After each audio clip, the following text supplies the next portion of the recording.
Bismillahirrahmanirrahim. Bismillahirrahmanirrahim. Assalamualaikum warahmatullahi wabarakatuh.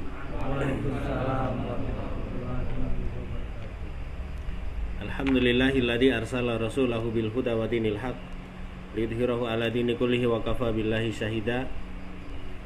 Asyhadu an la ilaha illallah wahdahu la syarika lahu wa asyhadu anna Muhammadan abduhu wa rasuluh. Haitsu kama qala Allah ta'ala fi kitabihil karim, ya ayyuhalladzina amanu taqullaha haqqa tuqatih wa la tamutunna illa wa antum muslimun. Wa qala Rasulullah sallallahu alaihi wasallam, lan yasbi'al mu'min min khairin hatta yakuna muntahahul jannah. Ikhwati fillah, rahimakumullah wa hadakumullah.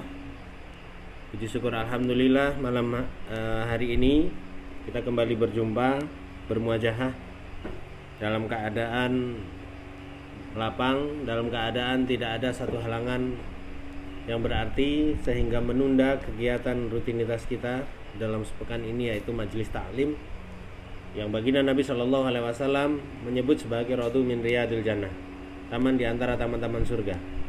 Yang mana ikhwati fillah, pada kesempatan hari ini tidak semua orang bisa menikmatinya, meskipun mereka dalam keadaan sehat, meskipun mereka dalam keadaan sempat, dan mereka sadar bahwa mencari ilmu itu sebuah kewajiban. Dikarenakan Allah Subhanahu wa taala telah mengutus bala tentaranya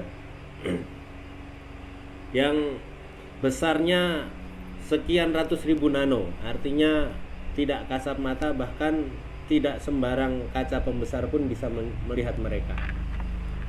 Yang mana pasukan itu disebut dengan virus corona, ya, atau sebagai suatu virus yang mewabah, sebagaimana baginda Nabi Shallallahu Alaihi Wasallam pernah mengkabarkan 1400 sebelum hari ini telah dikabarkan oleh baginda Nabi Shallallahu Alaihi Wasallam. Wabah-wabah itu juga pernah menjangkiti dan menimpa para sahabat di masa dahulu, ya.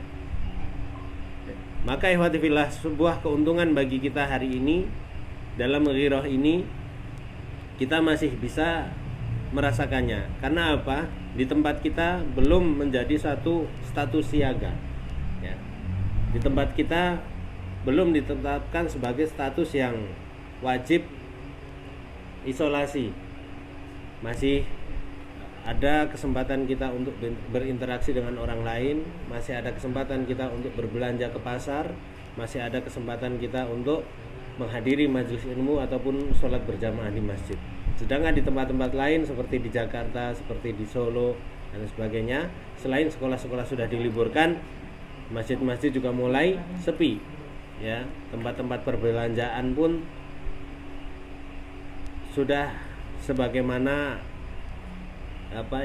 tak ubahnya sebagaimana kuburan, sepi, sangat sepi. Maka tidak lain yang kita harus lakukan adalah muhasabah, introspeksi, karena Allah Subhanahu wa taala berfirman, ma asaba min musibatin fa bima kasabat aydikum wa ya'fu an katsirin. Musibah apa saja yang menimpa kalian, ya, baik dari musibah yang terkecil, kesedihan, sakit hati, kecewa, gundah, ya, galau dan lain sebagainya, bahkan sampai ujian yang bisa merenggut nyawa kita. Asbab daripada penyakit ataupun virus ini, maka tidak lain itu karena ulah manusia, karena dosa dari tangan-tangan kita, ya. Di mana Allah Subhanahu wa taala menentukan suatu syariat melalui lisan Nabi Shallallahu alaihi wasallam bahwa bersentuhannya seorang laki-laki dengan wanita yang bukan mahramnya lebih ringan apabila seorang itu ditusukkan paku besi di atas ubun-ubunnya, ya. Dan itu tidak diindahkan. Bahkan hari ini mereka dengan leluasa berjabat tangan dengan siapa saja, entah itu mahram, entah itu orang lain, ya, entah itu lawan jenis ataupun sesama jenis, ya. Akhirnya Allah Subhanahu wa taala turunkan sehingga hari ini tidak ada orang yang berani berjabat tangan. Tatkala Allah Subhanahu wa taala mengharamkan perzinahan, di situ ada beberapa peraturan-peraturan daerah peraturan sebuah negara, baik di Eropa, baik di Asia, ya. Mereka mempunyai izin di klub-klub dan lain sebagainya. Kemudian Allah Subhanahu wa taala turunkan seperti HIV. Tatkala HIV ini tidak terlalu ditakuti, hari ini Allah Subhanahu wa taala turunkan COVID-19. Tatkala hari ini banyak orang tua yang mereka ini meremehkan peran guru dalam mendidik anak. Kita tidak bisa bayangkan ada seorang guru itu bisa stroke kalau punya murid yang bandel, ya kan? Hari ini mereka merasakan hipertensi tatkala anak-anak mereka di rumah nggak mau belajar, hanya mainan HP. Itu beratnya pendidikan.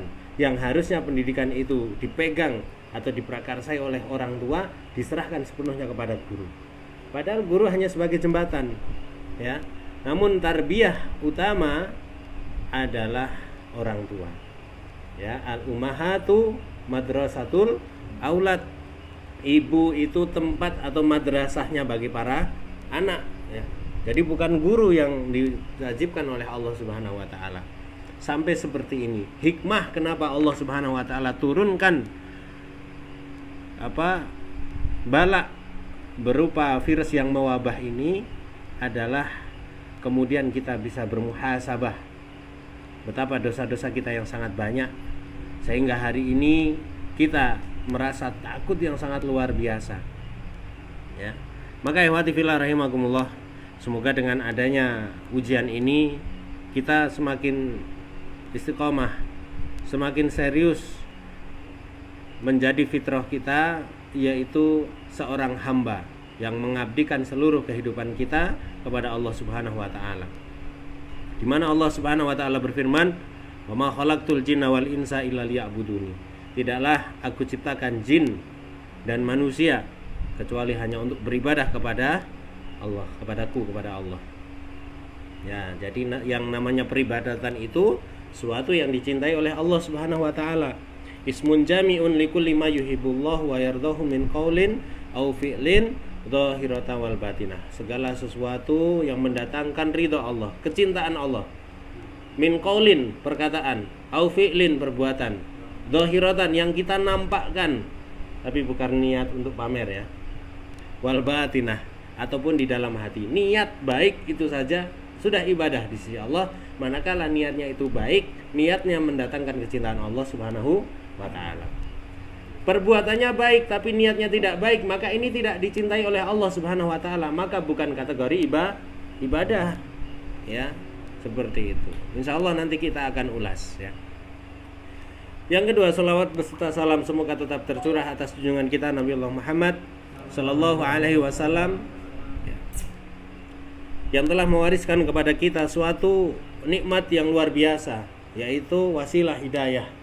Sehingga hari ini kita bermuajahah, berkumpul di sini, ini tidak lain karena ikatan iman. Meskipun datangnya itu ada yang dalam keadaan ringan, ada yang terpaksa ataupun karena dipaksa, ya.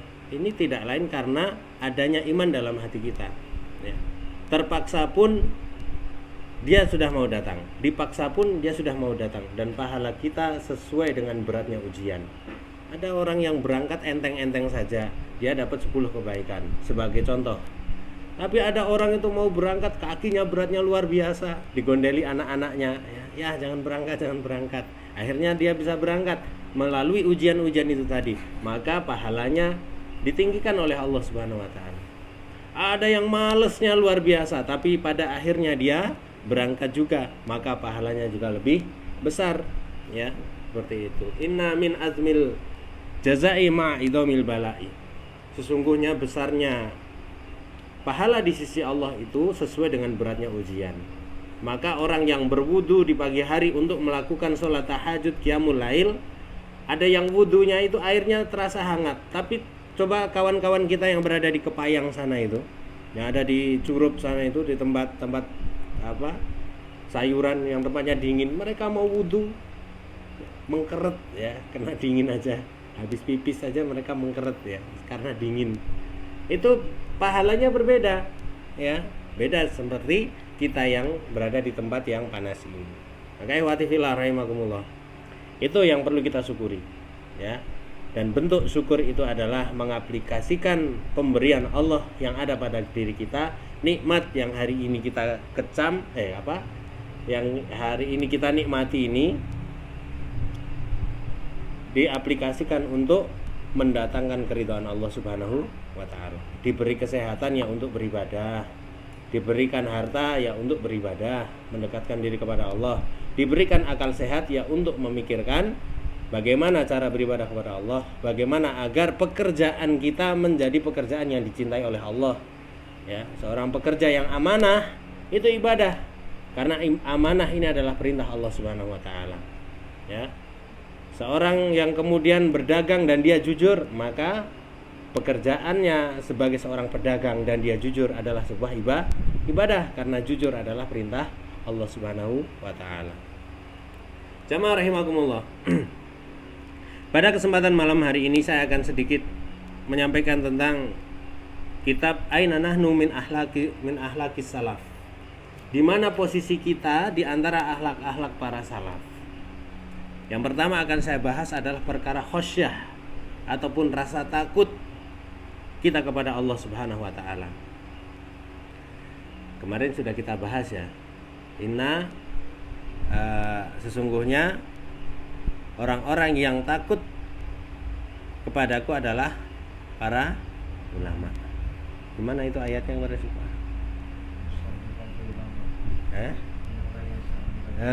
Innama yahsallaha min ibadihil ulama. Sesungguhnya orang-orang yang takut kepada Allah Subhanahu wa taala itu adalah orang yang mereka itu kuat dari segi ilmunya. Ya. Itu khosyah. Jadi mereka punya ilmu bukan untuk membantah, karena banyak orang-orang lulusan pesantren, orang-orang statusnya kiai, ustadz, bahkan disebut ulama, tapi ilmunya ini justru untuk mengupgrade ilmu yang dari pokoknya, ya. Jadi diotak-atik, diubah dengan ilmu-ilmu mereka itu.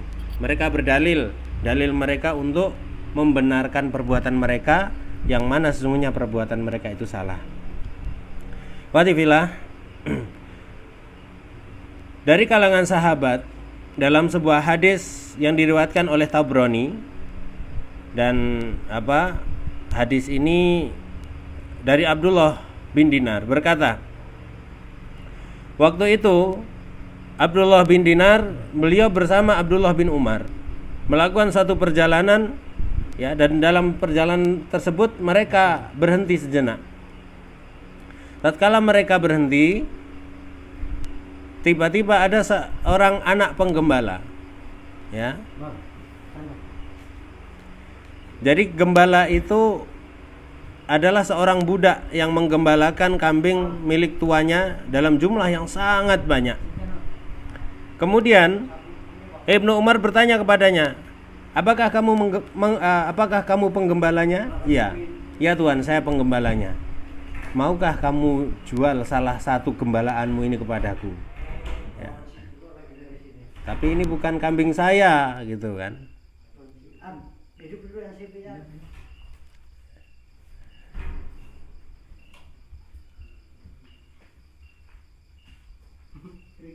Cocok ya.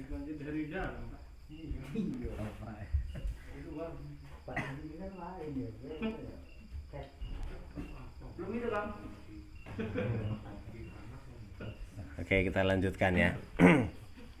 Jadi kemudian jawabnya seekor kambing saja, jual kepada kami, gitu kan. Dia mengatakan, maaf Tuhan, kambing ini bukan punya saya, gitu. Loh, ini kan jumlahnya banyak, jual satu aja, gitu kan. Nanti kamu bilang sama Tuhan kamu kalau kambing kamu ini dimakan serigala, gitu. Kemudian Ibnu Umar membujuk, ya. Anak itu pun mengatakan, kemudian di mana Allah Azza wa Jalla? Ya. Memang tuanku tidak mengetahui kalau kambingnya saya jual, dan dia pasti akan percaya, ya. Tuannya juga tidak akan menghitung jumlah kambing yang digembalakan itu sangat banyak, nggak mungkin setiap pulang dihitung. Ya. Kemudian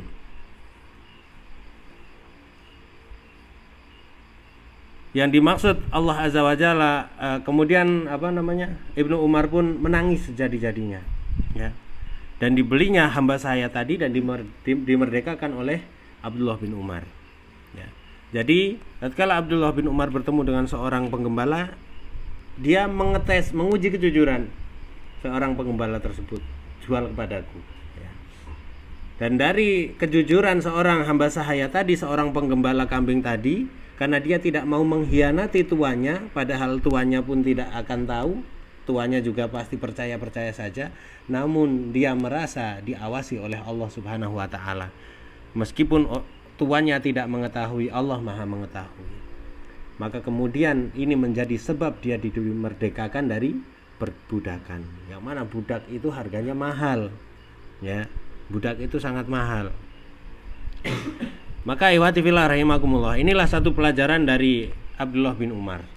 Ketakutan kepada Allah Subhanahu wa taala menyebabkan Abdullah bin Umar ini menangis sejadi-jadinya di hadapan seorang penggembala tadi, karena dia melihat suatu kejujuran dari seorang hamba sahaya. Kemudian karena kejujuran itu dia memerdekakan dan mengorbankan hartanya untuk membeli budak tersebut. Dari Salam bin Kusair bahwasanya Abu Hurairah menangis dikala sakit. Ditanyakan kepadanya, apa yang membuat Anda menangis? Beliau menjawab, aku bukan menangis terhadap dunia kalian ini, tetapi karena jauhnya perjalanan, sedangkan bekalku masih sedikit, ya. Itu Abu Hurairah. Siapa Abu Hurairah itu? Sahabat yang namanya paling sering kita dengar, karena beliau salah satu perawi hadis. An Abi Hurairah radhiyallahu anhu qala, kan sering ya, Jumatan juga sering dibaca, tausiah sering kita dengarkan dari Abu Hurairah radhiyallahu an. Beliau ini orang yang hari ini dikenal oleh penduduk bumi dari ujung utara sampai ujung selatan. Hadis yang diriwayatkan oleh Abu Hurairah. Beliau mengatakan, beliau menangis jadi-jadinya dan dikatakan, kenapa Anda menangis? Saya bukan menangis di dunia, saya bukan menangis karena miskin, saya bukan menangis karena belum dapat jodoh, saya bukan menangis karena saya belum punya pekerjaan, tapi alangkah bekal saya ini masih sedikit, gitu ya. Kemudian beliau pun mengatakan, aku akan berjalan mendaki lalu turun menuju jannah dan turun menuju neraka. Aku tidak tahu mana yang aku tuju. Ya, jadi bekal beliau yang menjadi seorang sahabat Nabi Shallallahu Alaihi Wasallam, orang yang dekat di masa Rasulullah Shallallahu Alaihi Wasallam. Definisi sahabat itu man laqiya rasulan wa huwa alal Islam. Barang siapa yang berjumpa dengan Rasul dalam kondisi Islam, itu adalah sahabat. Itu beliau saja menangis jadi-jadinya. Beliau khawatir nanti di akhirat itu saya menuju ke surga, tapi tahu-taunya saya turun lagi. Karena apa? Perbekalan saya habis. Akhirnya saya masuk ke dalam neraka. Bandingkan dengan kita, ya. Sahabat itu rela berjalan berjam-jam hanya untuk mendatangi sholat berjamaah. Kita kadang jaraknya baru setengah kilo dari masjid saja. Tidak usah dilanjutkan, ya. Jawabannya tahu sendiri. Ada yang hari ini, kemarin saya sempat lihat di sosial media itu kan, seorang bapak-bapak ini jadi seperti semacam kayak muhasabah bagi kita. Waktu ada corona seperti ini kan banyak masjid-masjid ditutup. Jadi seorang laki-laki ini bilang, wah gila ini, apa yang dilakukan pemerintah daerah ini? Masa masjid-masjid ditutup, sholat suruh di rumah. Ya. Tiba-tiba istrinya nyamperin dari belakang, alah, lo gaya lo aja bang, biasanya nggak ditutup juga lo sholatnya di rumah, katanya seperti itu ya. Masya Allah. Jadi kadang gayanya aja. Wati fillah rahimakumullah. Dari kalangan tabi'in, ya, Sa'id bin Jubair berkata, sesungguhnya khosyah itu adalah engkau takut kepada Allah sehingga rasa takutmu itu menghalangimu dari kemaksiatanmu. Jadi kita mau berbuat maksiat, kemudian kita mempunyai rasa takut dan membatalkan kemaksiatan kita, itulah khosyah, itulah iman. Ya, itu yang dinamakan iman, itu seperti itu. Hari ini kita mempunyai kekuatan, tapi kemudian ditundukkan karena takut kita kepada Allah Subhanahu Wa Taala. Mau jotos orang, wah ini dosa, ini jotos orang. Itulah namanya iman. Hari ini kita mempunyai kemampuan untuk bisa ngapusi ataupun nipu orang, Tapi waktu kita mau nipu, kita ingat Allah Subhanahu wa taala Maha mengetahui. Itulah tatkala khosyah itu sudah menyentuh hati kita. Mereka lebih takut dengan adab Allah Subhanahu wa taala yang dikabarkan dalam Al-Qur'an dan melalui lisan Nabi sallallahu alaihi wasallam bahwa adab Allah itu sangatlah pedih. Ya. Barang siapa taat kepada Allah maka dia telah berzikir kepadanya, dan barang siapa yang tidak taat kepadanya bukanlah seorang pezikir walaupun dia memperbanyak tasbih dan tilawahnya, ya. Jadi taat, intinya taat. Taat itu apa? Taat adalah menjauhi larangan Allah Subhanahu wa taala. Yang kemarin pernah kita mendengar tentang definisi as-sam'u wa ta'ah. Sam'u itu mendengar seruan kebaikan, amar ma'ruf yang kita dengarkan, kita menjalankannya, ya. Kemudian at-ta'ah itu adalah tatkala kita dilarang dari sebuah kemungkaran, kita menahan diri. Jadi ketaatan seperti itu, ya. Itu ada larangan, ya maaf ngomong, jangan ngerokok di masjid, kemudian dia bantah pakai dalil. Nah, ini bukan kategori orang yang taat, gitu. Saya masih ngerokok tapi saya ngerokoknya di luar masjid. Nah, itu lebih bagus. Berarti kemaksiatannya itu tidak menjadikan hatinya keras, ya. Dia juga cuman butuh waktu aja kapan Allah akan merubah nasibnya, gitu kan. Kapan hidayah itu akan menyelimuti hatinya. Dari Mughirah bin Hakim telah berkata, Fatimah putri Umar bin Abdul Aziz, bahwasanya dia lebih banyak sholat dan berpuasa daripada manusia pada waktu itu, ya. Fatimah putri Umar bin Abdul Aziz itu siapa? Enggak, Fatimah putri Umar. Jadi Fatimah ini siapa? Adanya. Dia lebih banyak sholat dan berpuasa daripada manusia pada waktu itu. Jadi pada waktu itu beliau paling rajin sholat dan paling rajin puasa. Padahal di masa itu para sahabat puasanya enggak hitungan, puasanya puasa Daud. Nah, ini bisa jadi puasa 3 hari buka 1 hari, puasa 3 hari buka 1 hari, bisa jadi seperti itu. Adalah beliau bila salat Isya, beliau duduk di dalam masjid, kemudian beliau mengangkat kedua tangannya, lalu beliau menangis terus menerus hingga 2 matanya bengkak. Lalu beliau masih meneruskan doanya seraya menengadahkan tangannya dan menangis sampai bercucuran air matanya. Yang seperti ini dia lakukan terus menerus setiap malamnya lantaran takut kepada Allah Subhanahu wa taala. Kita yang usianya sudah kita ini udah bonggol, sudah keluar tunasnya, kayaknya belum pernah sholat itu sampai nangis, berdoa itu sampai nangis, kecuali sekali 2 kali tatkala diuji sakit yang parah atau istri atau orang tua kita baru meninggal, itu aja nangisnya kita, ya. Ada juga yang nangis saat diputus cintanya mungkin, ya, yang cowok berhati pink biasanya seperti itu, ya. Maka ini, ya, Fatimah binti Umar bin Abdul Aziz ini beliau setiap malam, dan di pagi harinya sisa-sisa bengkak mata di malam hari itu masih.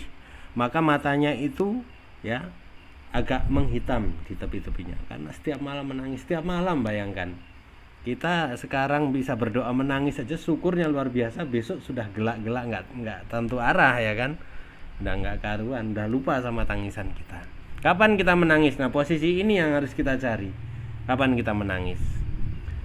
Ustadz Abdul Somad hafizahullah, beliau pernah menyampaikan suatu nasihat, ya. Kalau kita belum bisa menangis dalam doa kita, maka tangisilah. Kok hati kita itu terlalu keras sehingga kita mau menangisi dosa aja nggak bisa, gitu. Nah, kita mau menangisi yang itu aja kita nggak bisa, ya. Bagaimana mau menangisi dosa? Ya Allah, saya kok nggak bisa nangisi dosa saya. Ini harus kita nangis harusnya itu. Tapi kita tidak bisa. Karena apa? Karena memang dosa itu mengeraskan hati. Jadi kalau kita ibadah masih jarang nangis, belum bisa meneteskan air mata karena penyesalan, karena takutnya kepada Allah, berarti karena maksiat kita masih terlalu kuat, ya. Itu. Kemudian dari Abu Sulaiman Ad-Dari berkata, atau As-Sulaimi sangat takut kepada Allah. Dia tidak menanyakan jannah tapi menanyakan pengampunan. Dikatakan adalah jika dia menangis selama 3 hari 3 malam tanpa henti. Nah, ini kita nggak kerja kalau kayak gitu, ya. Nangis 3 hari 3 malam tidak berhenti. Beliau tidak bertanya, ya Allah, masukkan saya ke dalam surgamu ya Allah, tidak seperti itu. Tapi ya Allah, ampunilah dosa-dosaku, ampunilah dosa-dosaku. Karena setiap dosa yang diampuni pasti berujung di dalam surga. Tapi yang dimaksud bukan berarti beliau ini semangatnya, orientasinya hanya surga saja, tapi saking takutnya perbuatan dosa yang beliau lakukan. Bayangkan menangis 3 hari 3 malam itu, bukankah itu dalam posisi menangisi seperti itu tidak mungkin melakukan dosa, ya kan? Tapi beliau sangat khawatir. Inilah karena kalau iman itu sudah berbicara ya seperti ini. Kalau iman sudah dirasakan manisnya itu luar biasa, ya. Maka dalam mukadimahnya kemarin itu, kalau kita bertemu para sahabat, kita akan mengatakan mereka ini orang-orang gila. Tapi kalau sahabat melihat orang yang paling baik hari ini di antara kita, para sahabat akan mengatakan mereka di akhirat tidak akan mendapatkan apa-apa. Ya. Nah, kalau melihat kita, sahabat itu mengatakan itu kayak orang keleleran di pinggir jalan, esok ngalor, ya, sore ngidul, ya, ngetan ngulon tanpa arah tujuan, kayak orang gila, ya. Masya Allah. Atau Al-Khaffaf berkata, tidaklah aku bertemu dengan Sufyan Ats-Tsauri kecuali dalam keadaan selalu menangis. Aku bertanya, apakah penyebabnya? Dia menjawab, saya sangat takut jika di Lauhil Mahfudz saya tertulis dalam golongan orang-orang yang celaka. Padahal Sufyan Ats-Tsauri ini orang yang ibadahnya luar biasa. Qiyamul lailnya tiap malam. Kayak kita kan seminggu sekali kalau ingat, ya. Liburnya maksudnya seminggu sekali, ya. Liburnya, ya. Bacaan Al-Qur'annya menyibukkan beliau. Kita mau baca Quran nunggu sisa waktu, ya. Jadi jangan sampai kita ubah lagi. Sediakan satu waktu untuk Al-Quran. Jangan kemudian waktu, ini mumpung nganggur, nah ini baca Al-Quran. Itu namanya memberikan waktu sisa. Makanya kemarin pas di Airami, saya mengapresiasi kegiatan mereka itu dilakukan di pagi hari. Karena apa? Dalam kondisi otak itu masih fresh, tenaga juga masih seger. Kalau dilakukan di malam hari ini udah sisa-sisa. Ini udah mikir setoran ke sana, udah mikir tagihan tadi, udah mikir sakit hati, ya kan? Badan udah lemes, apalagi kerja bakti dan lain sebagainya. Itu malam udah nggak connect. Jadi di sini konsentrasi sampai nahan-nahan ngantuk, sampai rumah lupa lagi, ya kan? Apa yang disampaikan tadi? Opo mau ke bro gitu, ya kan? Ya Allah ya Karim. Ya, maka jamaah rahimakumullah, itulah pentingnya kita di rumah itu kita muhasabah. Sebelum tidur kita duduk, matikan lampu, kita berdoa. Sebab kalau terang kita matanya jelalatan, ya kan? Matikan lampu, kita duduk di atas sajadah. Sholat 2 rakaat. Usahakan kita berusaha menangis. Yakin bisa. Kalau nanti sudah terlatih seperti itu, kita akan merasakan ketenangan luar biasa. Orang itu kalau hatinya penat, wanita itu kalau hatinya capek, itu kemudian dia menangis. Setelah nangis itu energinya baru. Begitu juga dengan kita sebenarnya. Ya karena kita laki-laki aja jarang nangis, ya kan? Itu. Tapi seandainya nanti air mata kita bisa tumpah, kita mengadu kepada Allah Subhanahu wa taala, insyaallah paginya kita akan merasakan suasana yang sangat berbeda. Ada iman yang berbicara dalam hati kita. Itu jamaah rahimakumullah, ya. Dari Asy-Sya'bi adalah Sulaiman bin Abdul Malik, Amirul Mukminin sebelum Umar bin Abdul Aziz, menunaikan haji bersama Umar bin Abdul Aziz. Tatkala beliau melihat rakyatnya berjubel di hari raya haji itu, beliau berkata kepada Umar bin Abdul Aziz, apakah engkau tidak melihat orang-orang itu yang tidak ada yang mengetahui jumlah mereka kecuali Allah semata, dan tidak ada yang mencukupi rizki mereka kecuali Allah juga? Umar bin Abdul Aziz menimpali, wahai Amirul Mukminin, hari ini mereka adalah rakyat Anda, dan besok di hari kiamat mereka adalah musuh-musuh Anda di sisi Allah. Mendengar hal itu, Sulaiman bin Abdul Malik menangis keras dan berkata, hanya kepada Allah lah aku meminta pertolongan, ya. Dalam kitab Al-Bidayah yang ke-9 halaman 187, ya. Jadi seperti itu. Orang yang kemudian dulu itu menjadi seorang pemimpin, mereka melihat rakyatnya yang cukup banyak, ya. Kemudian Umar bin Abdul Aziz mengatakan, wahai Tuan, hari ini mereka adalah rakyat Anda, tapi nanti di akhirat mereka menjadi musuh-musuh Anda. Artinya apa? Mereka nanti akan meminta pertanggungjawaban kita. Kullukum ra'in wa kullukum mas'ulun an ra'yatihi. Setiap dari kalian itu pemimpin dan setiap pemimpin akan dimintai pertanggungjawabannya. Maka jangan kampanye coblos nomor 2, coblos nomor 3 kayak kemarin, jangan ya. Itu kenapa kemarin kita bahas mengenai masalah beratnya tanggung jawab seorang pemimpin itu seperti itu. Orang yang kita pimpin jumlahnya 10 orang nanti yang akan meminta pertanggungjawaban kepada kita di akhirat 10 orang jika kita memimpin mereka tidak bisa adil. Adil itu tidak harus satu orang 10 itu benda satu dibagi 10, tidak. Tapi dia menerapkan sesuai dengan hukum Allah, itu adalah adil. Ya. Adil itu bisa 1 tambah 1 sama dengan 4, itu adalah adil. Ya, 10 dikurangi 1 jadinya 19. Percaya enggak 10 dikurangi 1 jadinya 19? Ayo. Enggak percaya? 10 dikurangi 1. Ya. Manja abil hasanati falahu asru bi amsalihha. Barang siapa bersedekah 1 kali, Allah akan lipat gandakan 10 kali lipat balasannya. Jadi yang 10 dikurangi 1 malah Allah lipatkan jadi 10. Jadi yang 10 dikurangi 1 jadi berapa? 9, sama Allah ditambah 10 jadi 19. Itu adil namanya, ya. Jadi matematika kita yang kita pelajari dari SD, SMP, SMA itu nanti enggak berlaku. Adil itu seperti itu. Ya. Adil itu tatkala seorang laki-laki kemudian dia diizinkan oleh Allah menikah sampai 4 wanita, itu adil. Nah, tapi saya belum bisa adil, lah nyoba aja belum kok mau bicara adil. Ya jangan, kita harus coba dulu itu kan, baru tahu adil apa enggaknya di situ ya.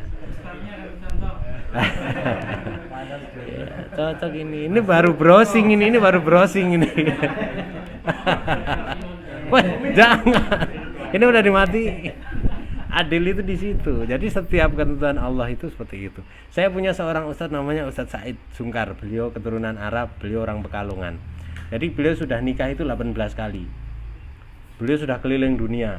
Di Malaysia punya istri, diajak hijrah ke Indonesia, orang tuanya nggak boleh. Saya nggak boleh, anak saya di bawah. Oh ya kalau gitu, gimana kemudian saya harus hijrah ke Indonesia, saya harus dakwah ke Indonesia.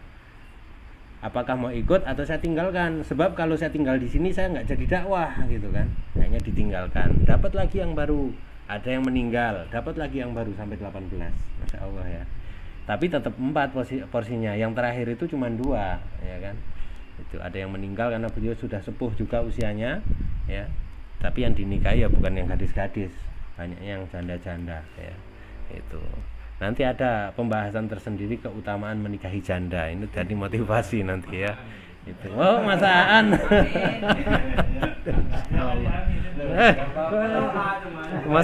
Masa amun ya, kalau amun ya enggak baik lah.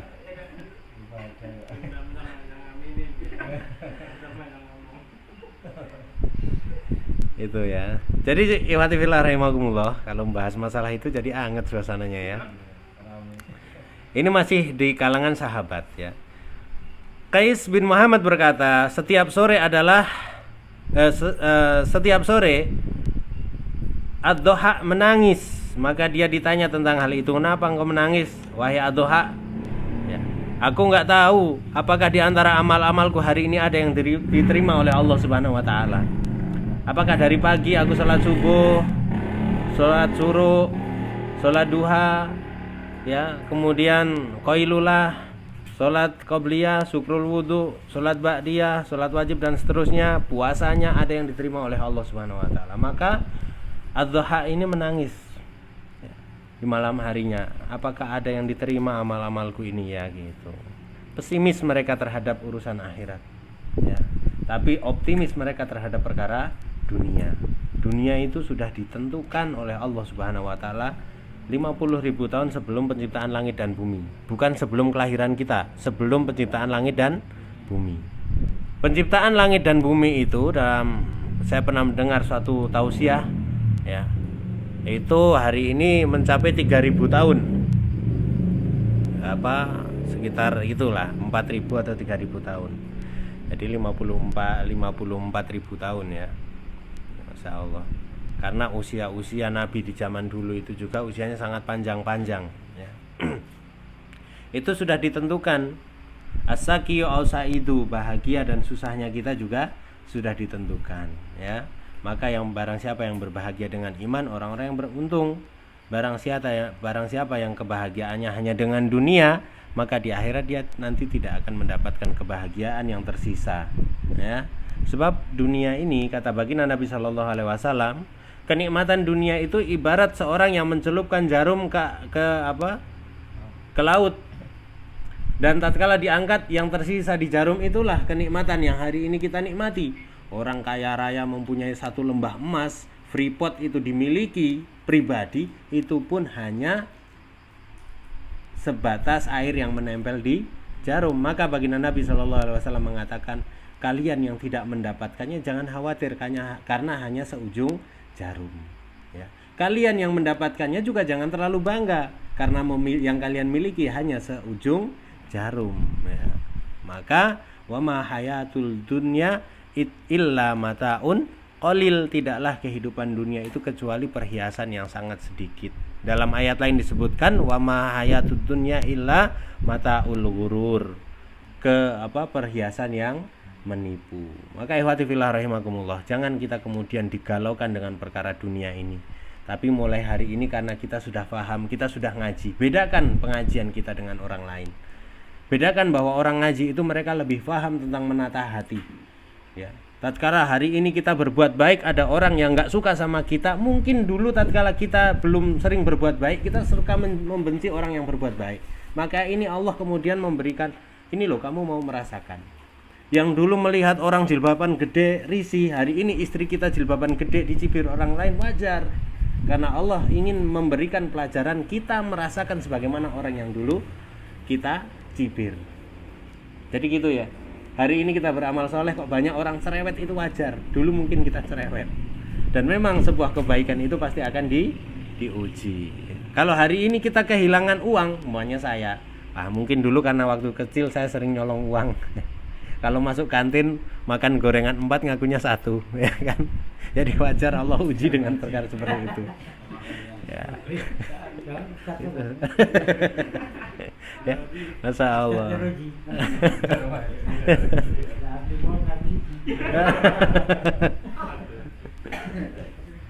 Ya, jadi seperti itu. Maka Allah akan utus orang-orang itu untuk menguji kita, ya. Agar apa? Kita bisa menikmati yang namanya kesabaran, ya. Ya kalau nggak sabar ya tadi, kita menang di otot, kita jotosin aja orangnya gitu kan. Kita menang di akal, ya kita ini aja, tipu aja orang itu atau jerumuskan. Tapi tidak, orang yang berilmu itu ibarat sebagaimana padi, filosofinya semakin berisi dia semakin menunduk. Dan akhlak seorang muslim itu bagaikan pohon, tatkala dilempar dengan batu dia membalas dengan buah. Kita tidak diajarkan membalas orang yang menyakiti kita dengan menyakiti mereka, tapi kita buktikan bahwa kita ini tidak mau membalas dengan kekerasan, kita tidak mau membalas dengan sebuah kesakitan, tapi kita balas dengan doa. Itu nanti malu sendiri orang itu. Oh iya, dulu aku pikir kalian ini orang yang ini aneh-aneh, ternyata setelah dekat tidak. Maka iwatifillah, kalau kita hari ini ada orang yang kurang senang sama kita, jangan kemudian kita malah memberi jarak. Jangan kemudian kita malah menahan diri, aku nggak mau bertemu dia nanti di masjid dan lain sebagainya.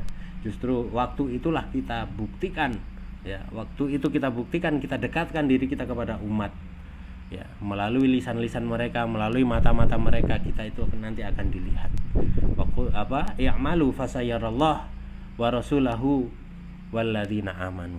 Beramallah, ya, maka nanti akan dilihat oleh Allah Subhanahu wa taala amalan kita. Diperlihatkan oleh Allah. Wa rasulahu, dan rasulnya. Walladzina amanu, dan orang-orang mukmin pada umumnya akan melihat perbuatan kita. Yang jelas ikhlas, ya, itu yang menjadi pondasinya. Ya, jangan niatkan niatkan untuk yang lain seperti ceramah ustadz kita pada siang hari tadi. Meniatkan suatu amalan karena makhluk itu adalah kesyirikan, dan meninggalkan suatu amalan karena makhluk adalah riya. Riya sama syirik itu satu, kebalik. melakukan satu amal karena manusia itu adalah syirik, dan riya, dan meninggalkannya karena manusia adalah syiriknya. Syirik sama riya itu sama ya sebenarnya, cuma besar kecilnya aja ya. Riya itu batarul haqom tunas itu bukan, itu al-kibar ya, kibar, pamer.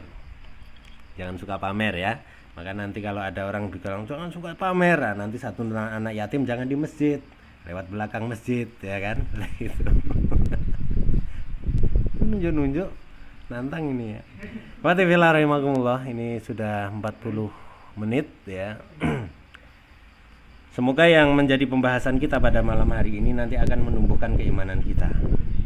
Orientasi kita adalah meneladani sifat sahabat tadi, yaitu menangisi dosa mereka. Kita maksimalkan ibadah kita, kita usahakan malam hari sebelum kita tidur itu kita berusaha menangisi dosa-dosa kita. Itu yang menjadi project, menjadi target kita ya. Usahakan. Ini menjadi sebuah keseriusan yang harus kita praktekkan ya. Jangan kemudian kita setiap hari memproduksi dosa ya, tapi kita tidak pernah menyesalinya. Khawatirnya nanti hati kita keras ya. Nanti ada orang berbuat baik kita ikut-ikutan iri, kita orang itu pamer aja gitu. Itu karena kerasnya hati kita, karena dekatnya kita dengan maksiat. Artinya apa? Kalau ada orang lain berbuat baik kok dia itu sinis, berarti karena hatinya keras. Kerasnya hati itu karena dosa. Paham ya? Jadi kalau ada orang sinis sama kita jangan dibalas sinis. Itu artinya sama-sama sinis ya. Kalau yang satu bawa api, yang satu juga bawa api, nanti sama-sama gosong dua-duanya ya. Harusnya yang satu bawa api, kita bawa air ya. Di dalam air diisi batu yang banyak ya kan. Habis disiram kita lempari pakai batu ya. Rahimakumullah, ini yang dapat saya sampaikan. Kurang lebihnya mohon maaf yang sebesar-besarnya ya. Sebelum nanti kemudian kita masuk ke diskusi ataupun tanya jawab, saya akhiri dulu dengan subhanakallahumma wa bihamdika asyhadu an la ilaha illa anta astaghfiruka wa atubu ilaik. Akhiru da'wana alhamdulillahirabbil alamin. Assalamualaikum warahmatullahi wabarakatuh.